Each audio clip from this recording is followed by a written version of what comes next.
Griffin Briley, Cam Smith, man, so great to be with you guys. You are coming in from Switzerland.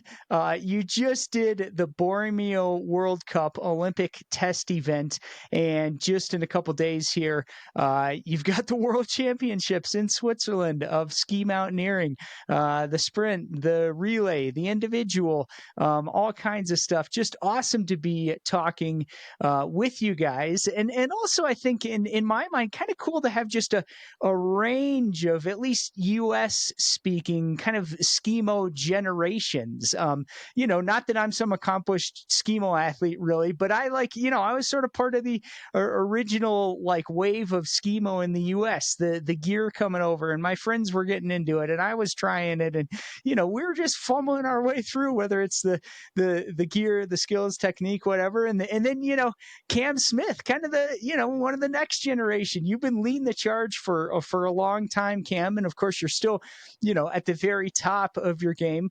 And then finally, Griffin, it's just awesome to have you along. Age 19, like you're already at the highest level. I just watched the last World Cup there in Bormeo, and you made one of the finals for a mixed relay. Like, dude, it's fantastic. It's so fun to see you doing that. So, guys, thanks for coming. I appreciate you taking some time before your fine Swiss dinner with Team USA, and good to have you here. Yeah, Travis, thanks for having me. I'm really excited to chat today. And it's been such a pleasure to be traveling around with Cam and the rest of the team, racing all these mixed relays and sprints. So looking forward to the rest of the season. Then we'll get a good fondue dinner once we're done recording too. Good. So, we got it all planned out. Yeah, fondue. There you go. That is the food of champions. Fondue, for sure. At least like the first night or two. I usually get a little tired of that fondue and tartiflette. After 3 days in a row of it.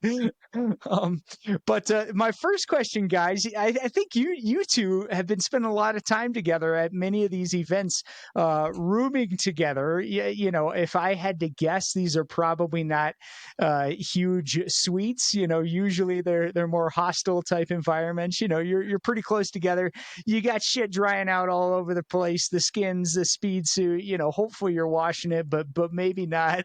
If anyone's never been to a Skimo room, they should probably check it out, or maybe not. But my question to you, and maybe Cam started off like, what's the best thing about your roommate there, and kind of what's the quirkiest thing about rooming with this guy? Oh man. Well, the best thing is that he hasn't said anything about my boot liners that are right behind the laptop over there, drying out from today's ski.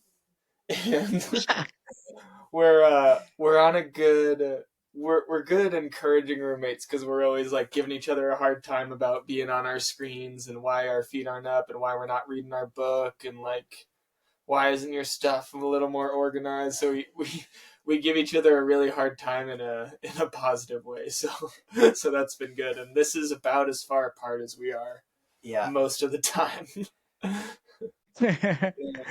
Classic.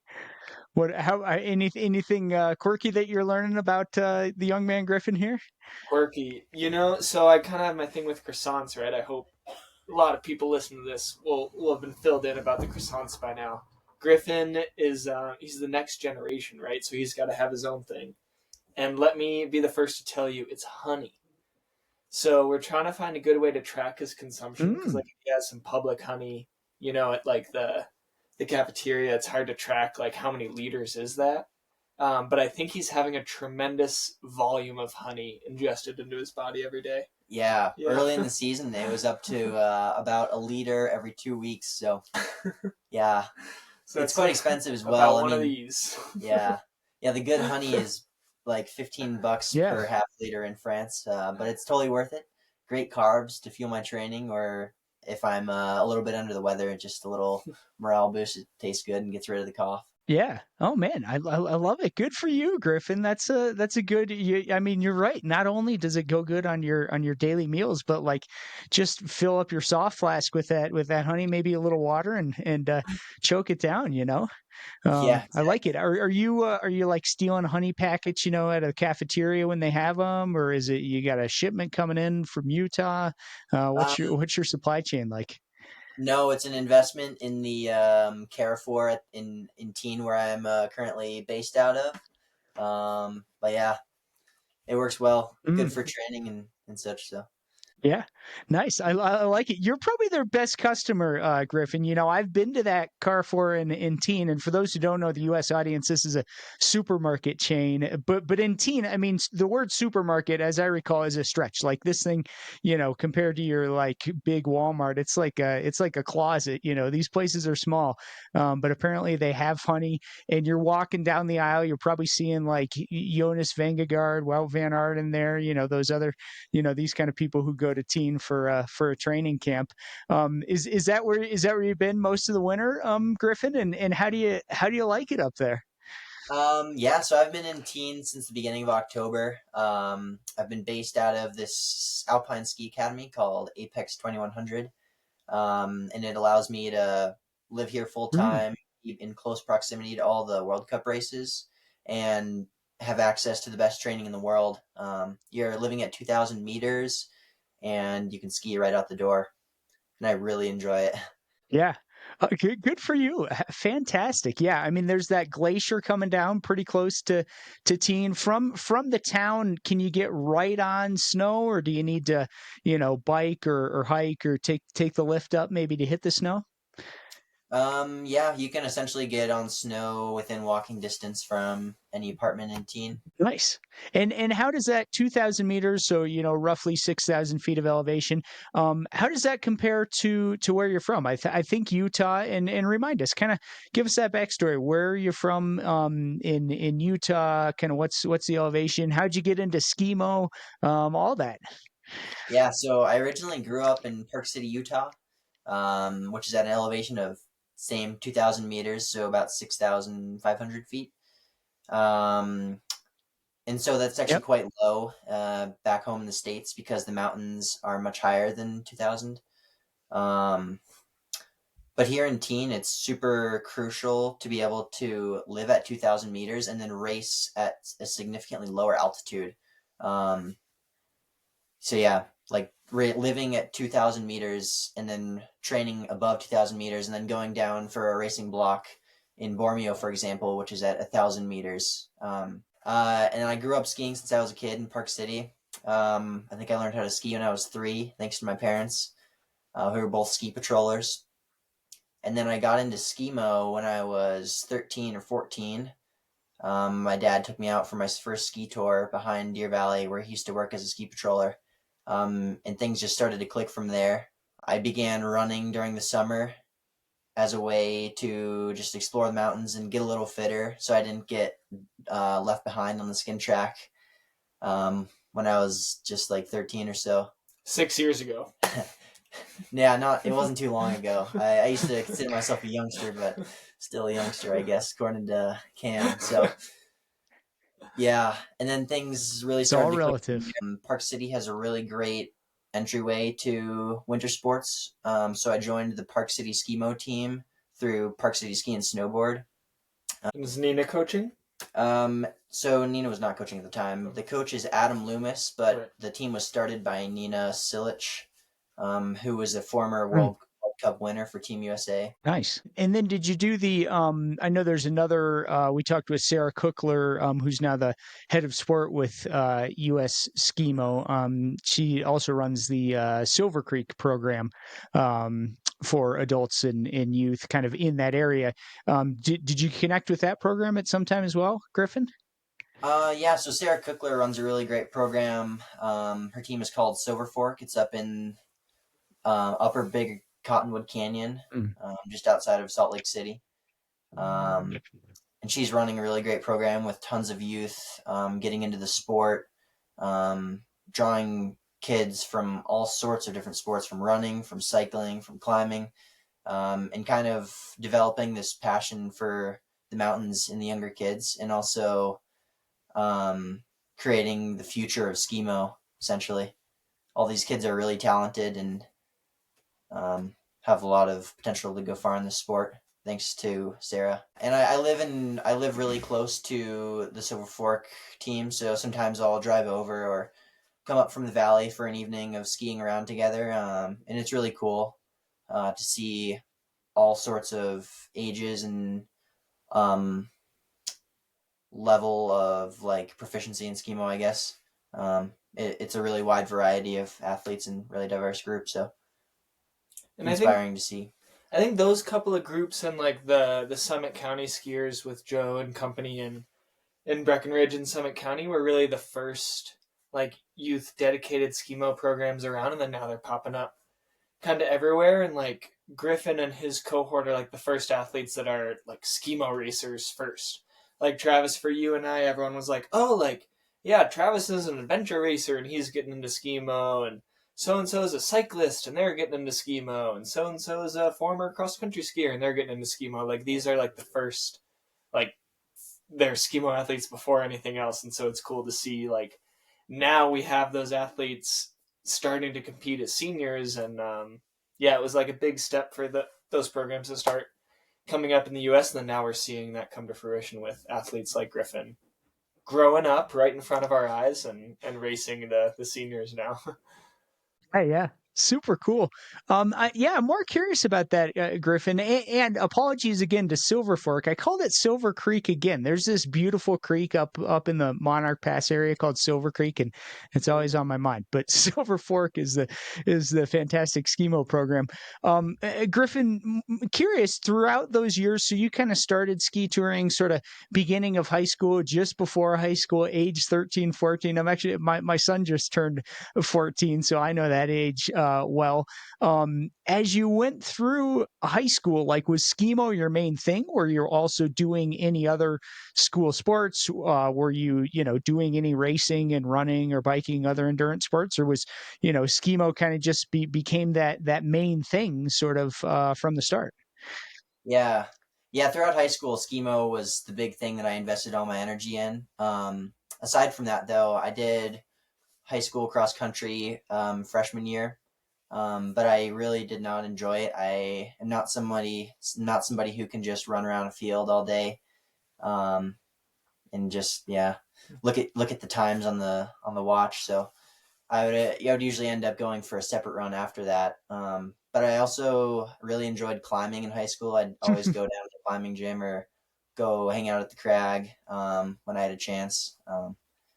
I think it's good to have a little bit of balance and not do one sport full time. And I also like to run 6 months out of the year where I'm not thinking about Skimo at all for those 6 months. And then vice versa. Mm. I don't run at all during the winter unless it's for a 30-minute like recovery jog in the afternoon. But it can be a shock to the system when I change over, especially to running. I'm just my legs aren't used to the pounding. Yeah.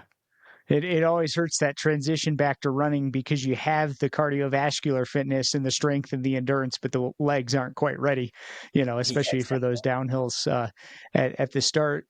Have you, Griffin? Have you been doing running races? Does that interest you at all, or is it nice to just keep the running just kind of in the fun department?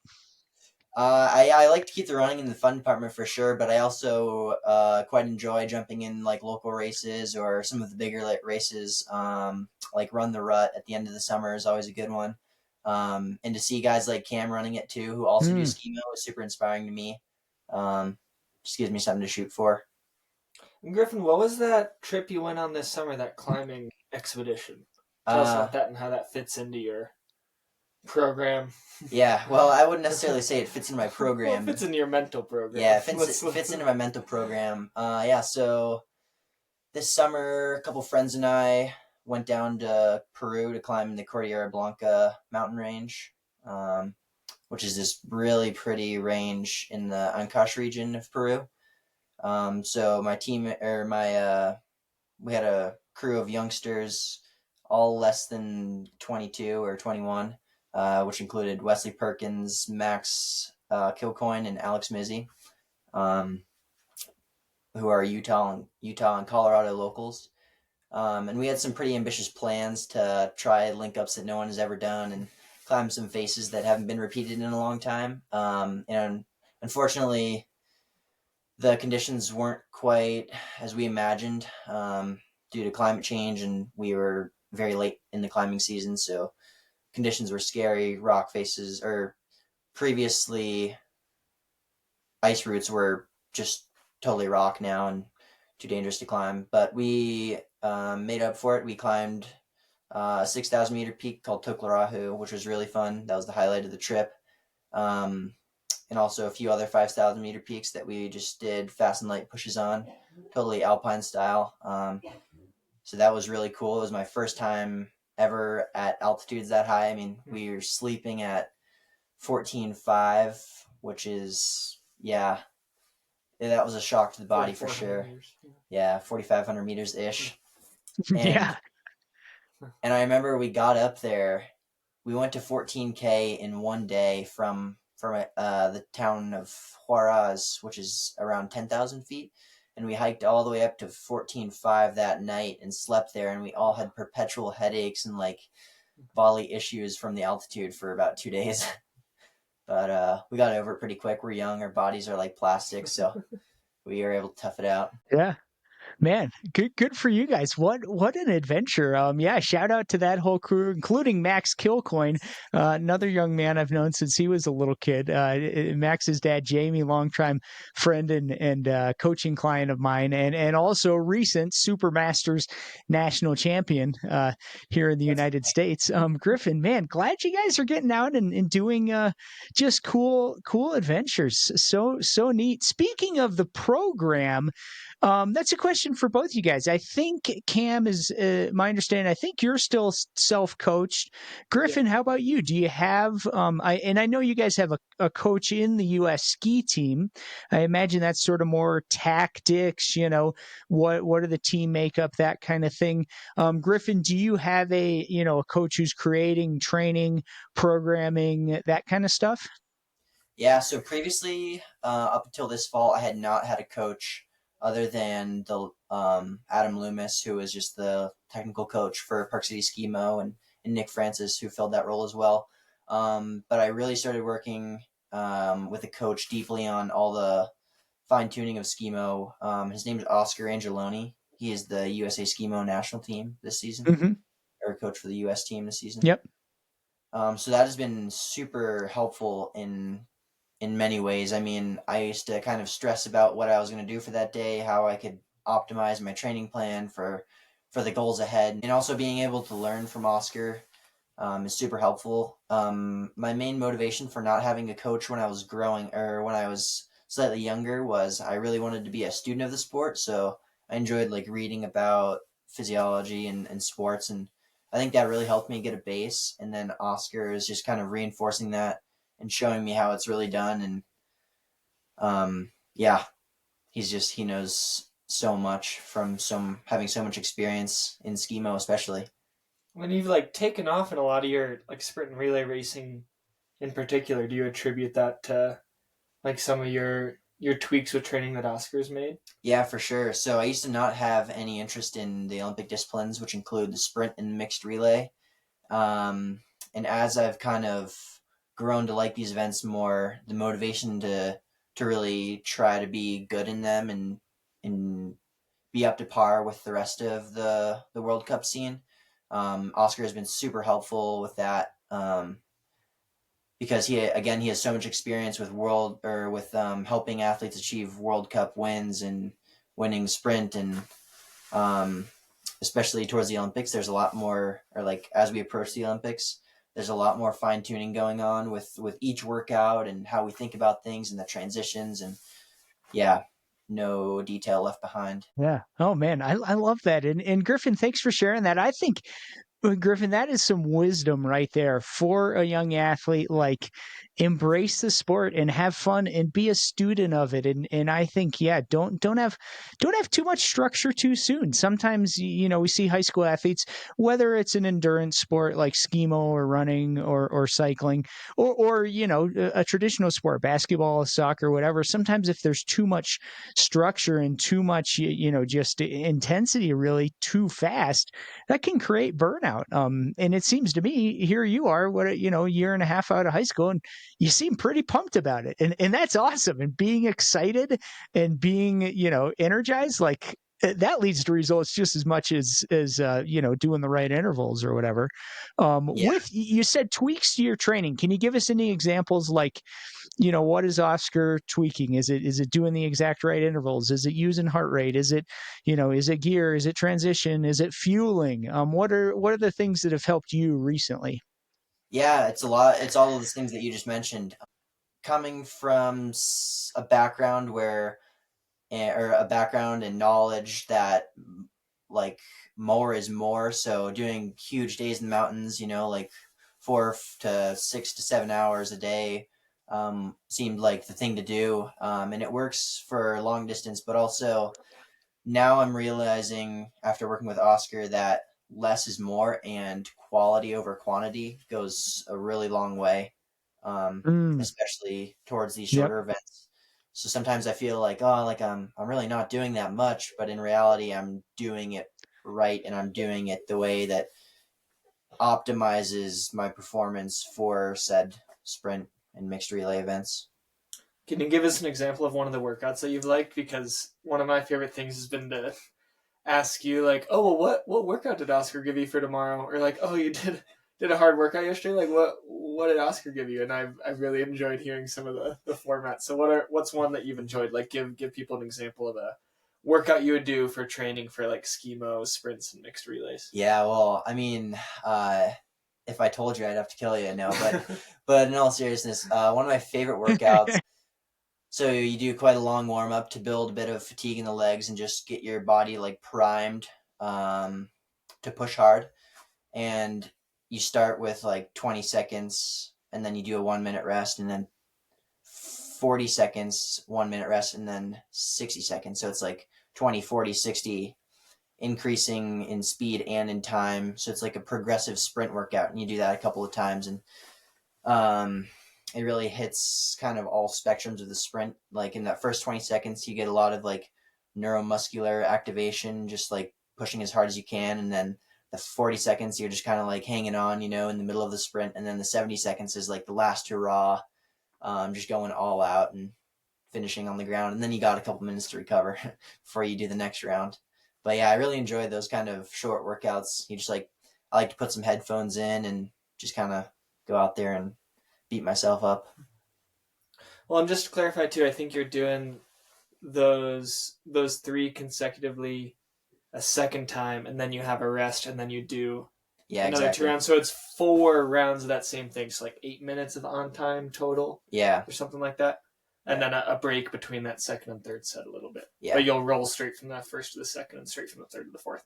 I exactly. remember this, even though this happened in November, is because I had a similar workout the next day, and I was like, oh, that's a great idea. I want to try that. And I thought it was really fun, and repeated it a couple times. I like it. Less can be more. Yeah. I mean, and that's an athlete that, that we often, or excuse me, that's a lesson that we often have to learn as athletes, over and over again.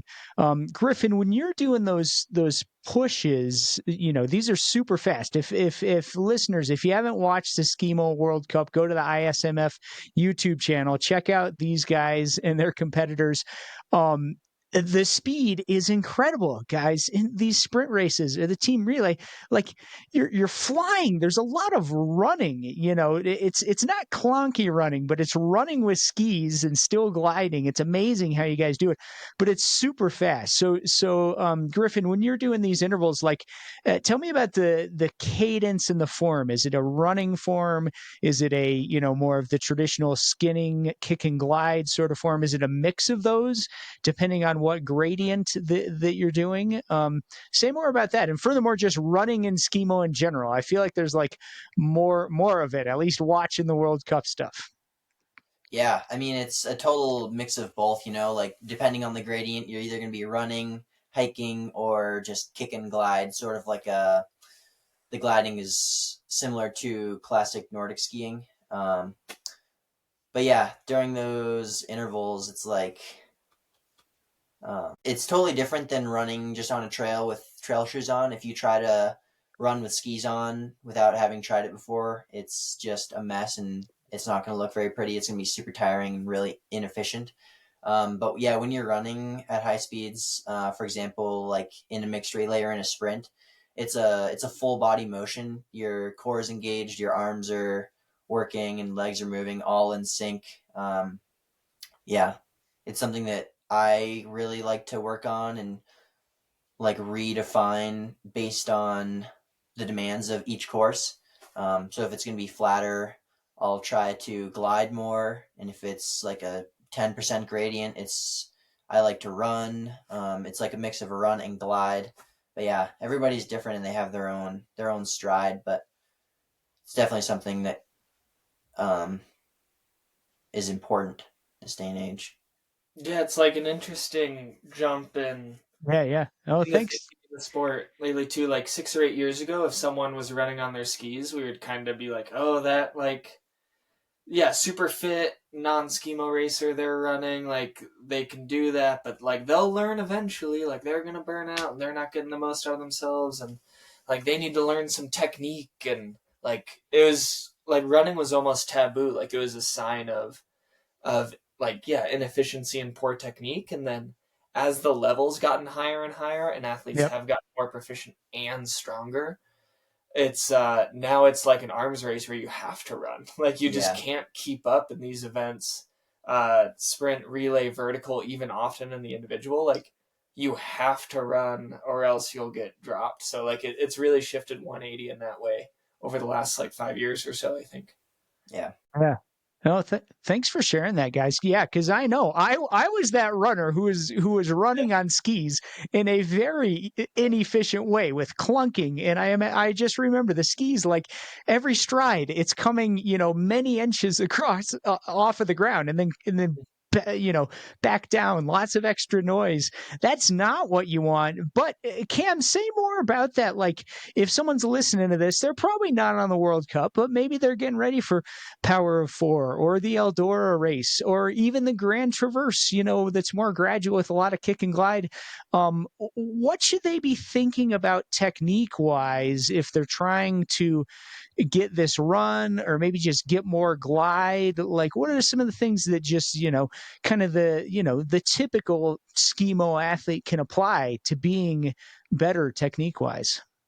Yeah, that's a good question. I mean, I would first think of it as like as pervasive as it is in World Cup racing. Like those events are 75 minutes at most, and it's really happening in those like 20-minute and shorter events, and those are all happening at lower altitudes on really fast like high moisture snow too. So I mean, if someone's getting ready for the Power Four and Grand Traverse, they probably shouldn't be thinking about it too much because there is a much higher metabolic cost. But now, just because of the level of competitiveness and because of those yeah, just factors that racing in Europe entails, you have to keep up with that pace. But until the Power Four starts being done in 3 hours and the Grand Traverse starts being done in 4 hours, you don't have to worry about it quite yet. So I hope people take some solace in that. But it's fun to play around with. Like even if it's not something that you quote unquote need for your performance in your races, like hopefully even people training for those events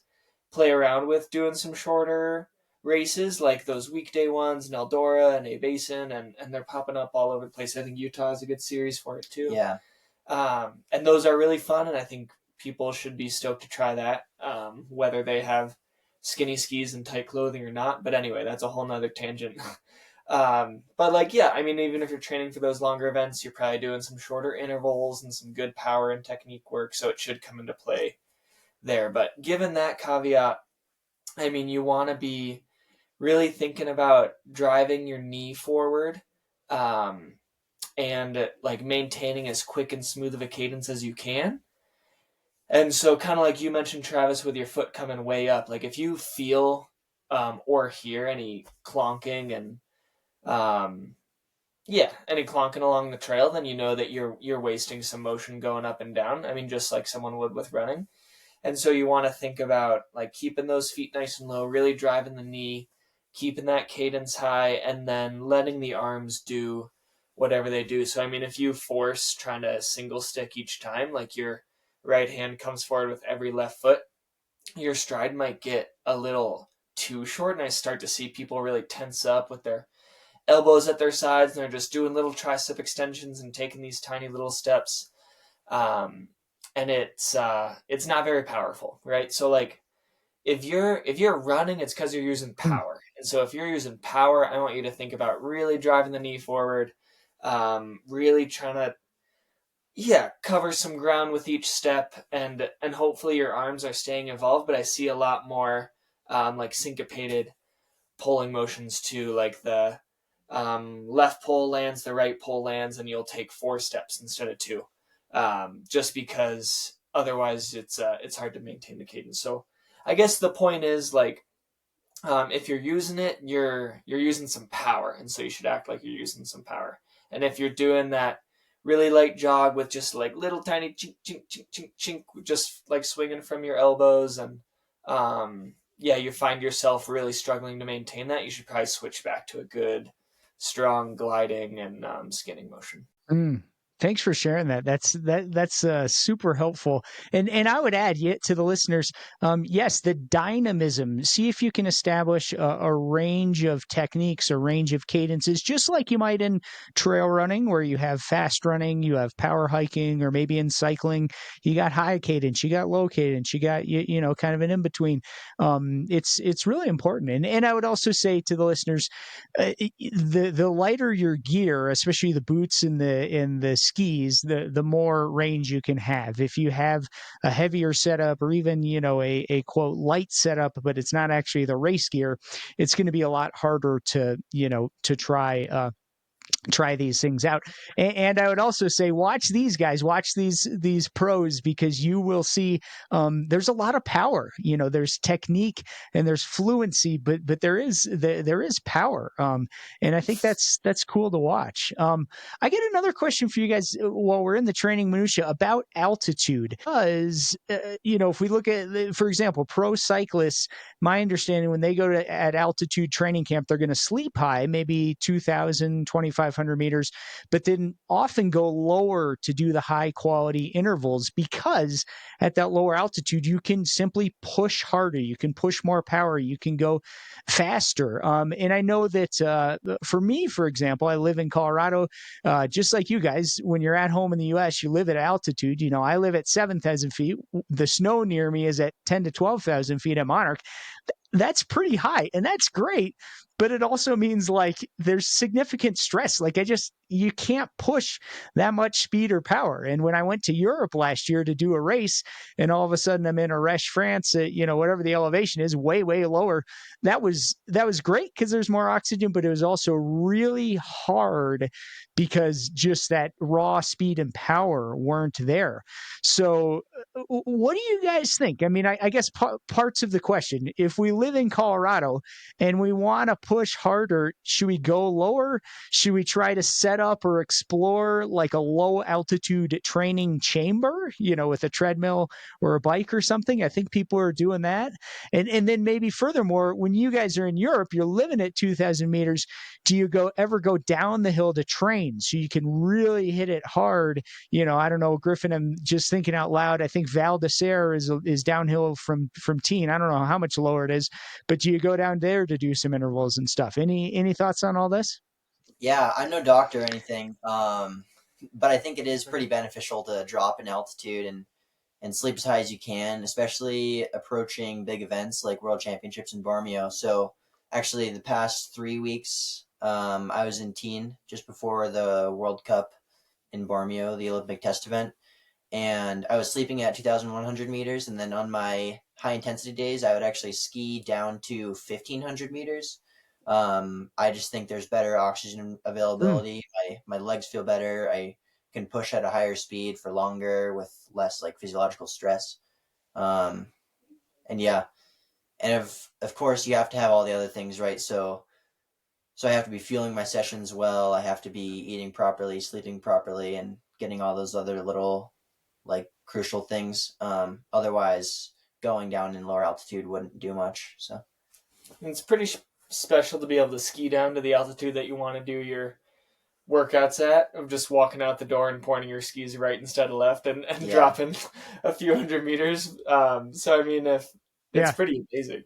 yeah. And that's like the exact same descent. Well, I mean, I guess parallel to the exact same descent that the like Visma team that you were talking about, Travis, is doing when they're training in teens. So Jonas actually has his coffee Mm. outside the Sherpa grocery store, not the Carrefour.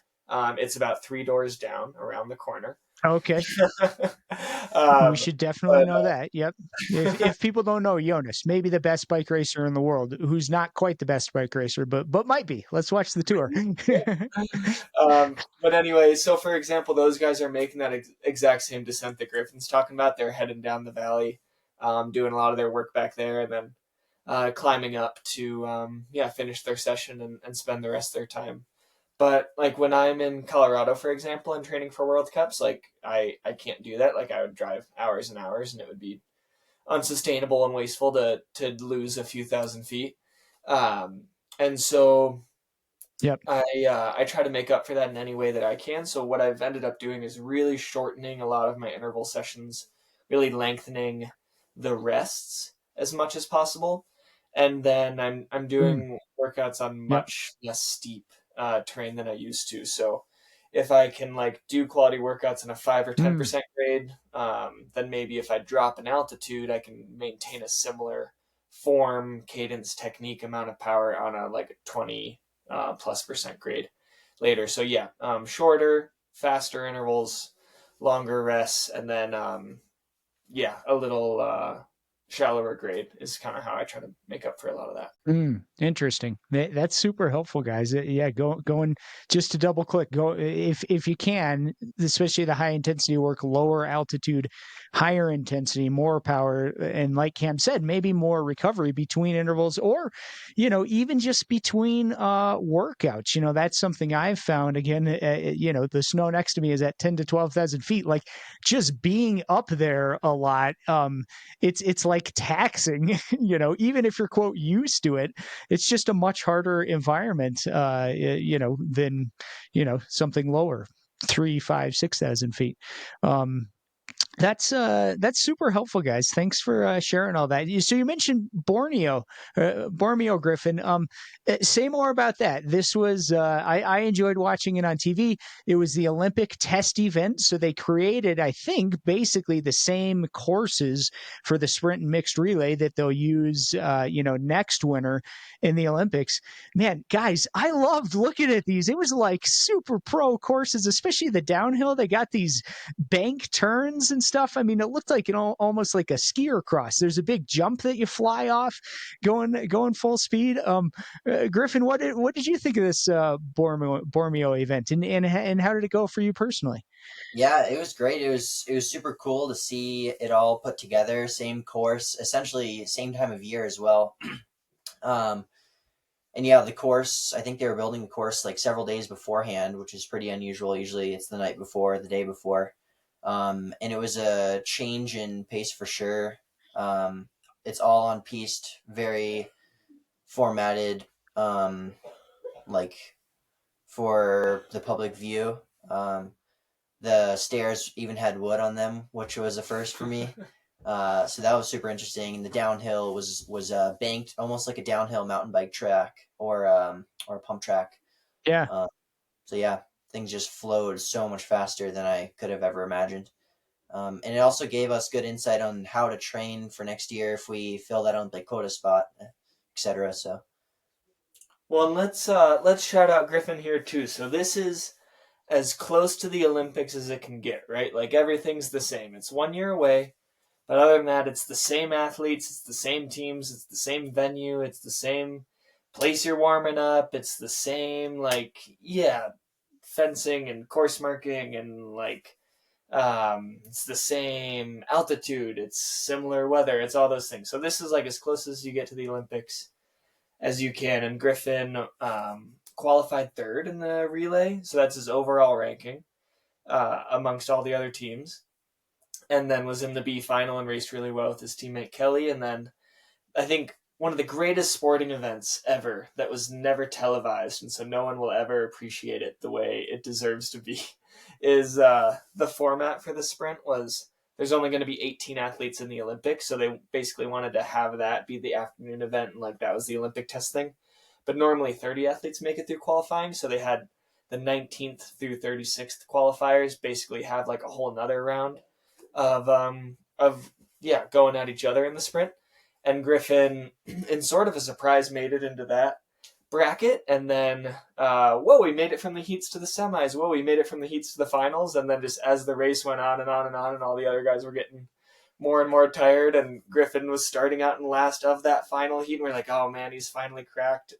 He made his way through the field, strong move on the flats and the boot pack, and then came through the finish line pointing up in the air, like looking around like this 19-year-old that came out of nowhere. Just it felt like he won a World Cup until those next 18 went later. So he only finished 19th on the day, but his performance indicated a much better performance. But it was really cool to see how well Griffin performed there, and hopefully it's indicative of the future for him. Yeah, 19th place has never felt so good, and I was a bit surprised myself too. I mean, I qualified Excellent. at the end of the pile of 36 who were able to move on, and then each final I was either second or third. I think one of the times you were fourth in the semis, yeah, and only the top two advanced plus two lucky losers. So he was a very lucky loser. I was a very lucky loser. Yeah, and then I think the rest of the competitors kind of just tired themselves out, and I was able to make a move in the final. So I was super psyched with that.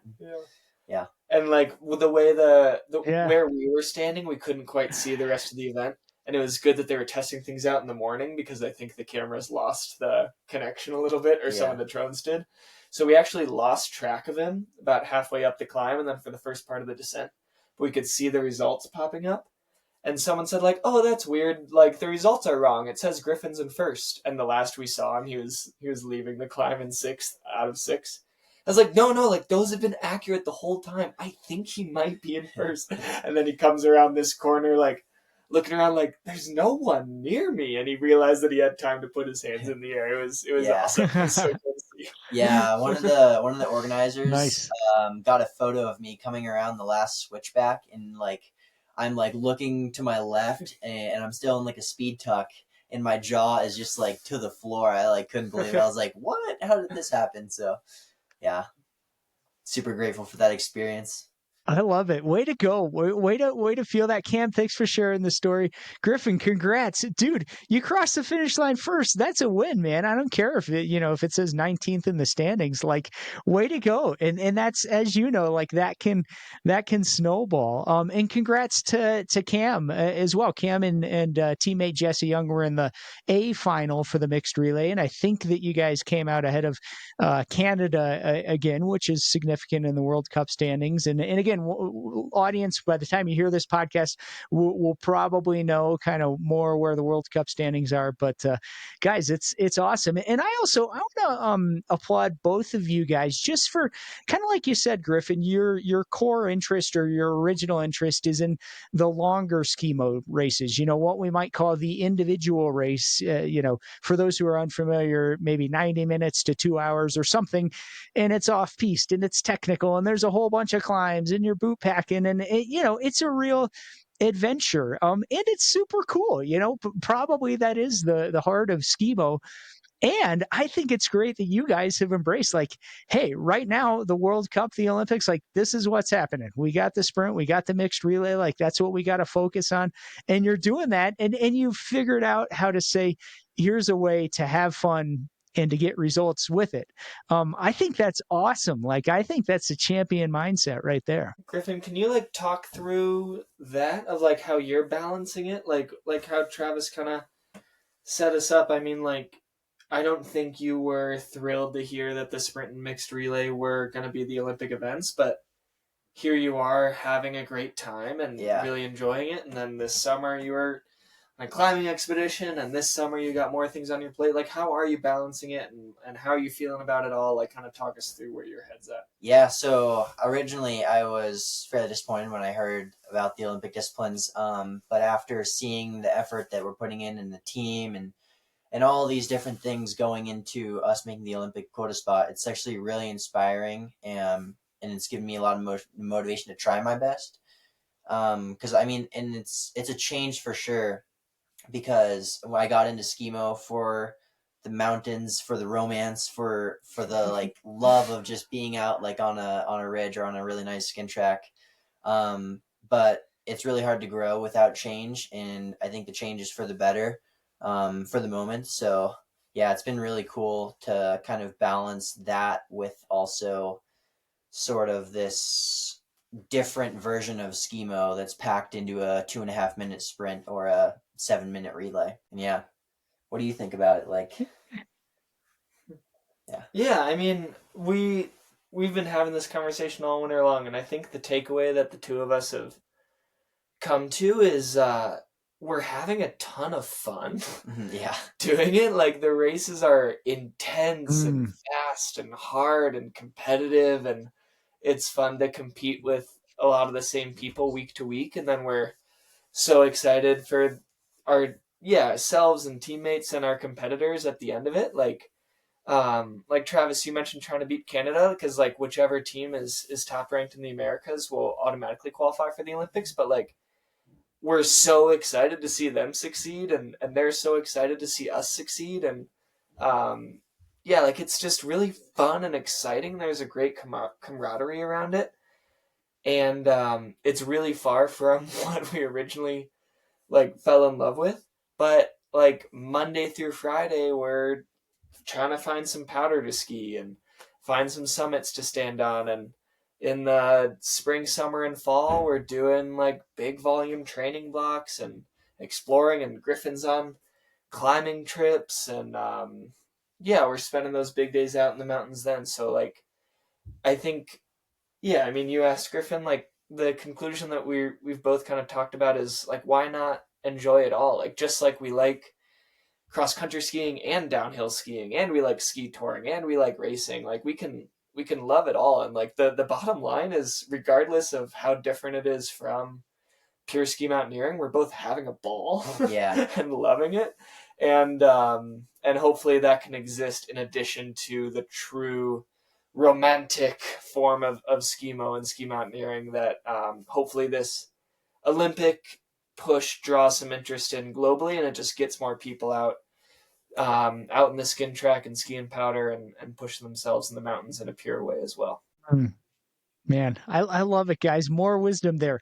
The fun, the nuance, the in between, right? Just because, like, the best or the most desired discipline isn't at the highest level at the moment, like, that doesn't mean the sport sucks. Like, keep going out, pushing hard, and find that, you guys are talking about sort of a periodized approach throughout the year where, okay, here's part of the season where you are all in on the super short, super fast. We got to be sharp for 2 minutes or 3 minutes or 8 minutes, and that doesn't mean that other parts of the year you can't have these long adventurous sorts of things.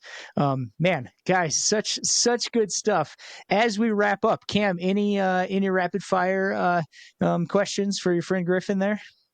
Oh, just a couple for you, Griffin. Are you ready?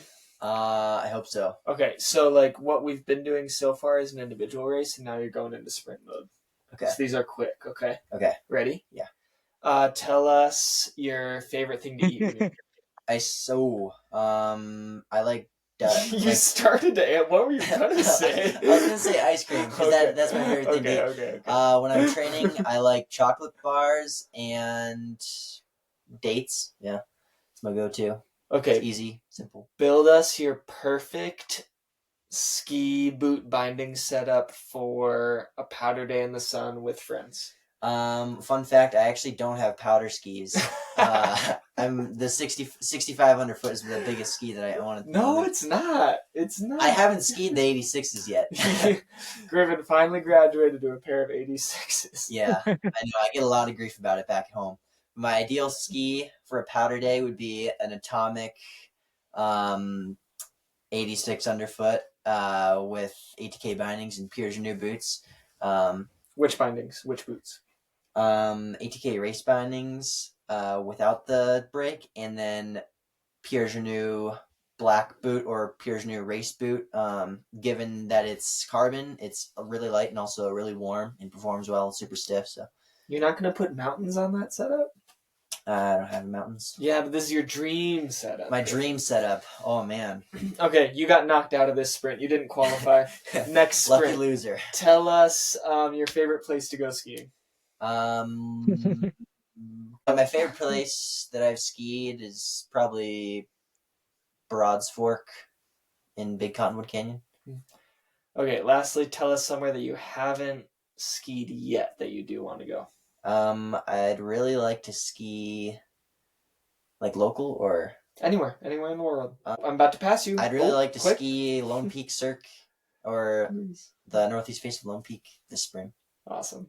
Guys, thanks so much. Really, really enjoyed it. I appreciate you guys taking time. We didn't even talk about, but the world champs just a few days away. You guys are in Switzerland getting ready. Good luck to Cam, Griffin, and the rest of Team USA. And finally, Griffin, anywhere people should find you or follow you, whether that's online or in person. I mean, we know Teen right there in France. You're sitting there having coffee with Jonas Vingegaard in front of whatever it is, the secret grocery store that Cam mentioned. If we can't go there, where should we find you, Griffin? Yeah, you can find me on the Skin Track or on Instagram. It's just my name, Griffin Briley. So, and Griffin, follow along. Is there anyone that you want to thank on your podcast? Yeah, I'd like to thank my family, my friends, national team, everybody. Thank you for your support. There you go. Thanks, guys. Really appreciate it. Yeah, family, friends, team. That's what it's all about right there. Have a good one, you guys. Thanks, Travis.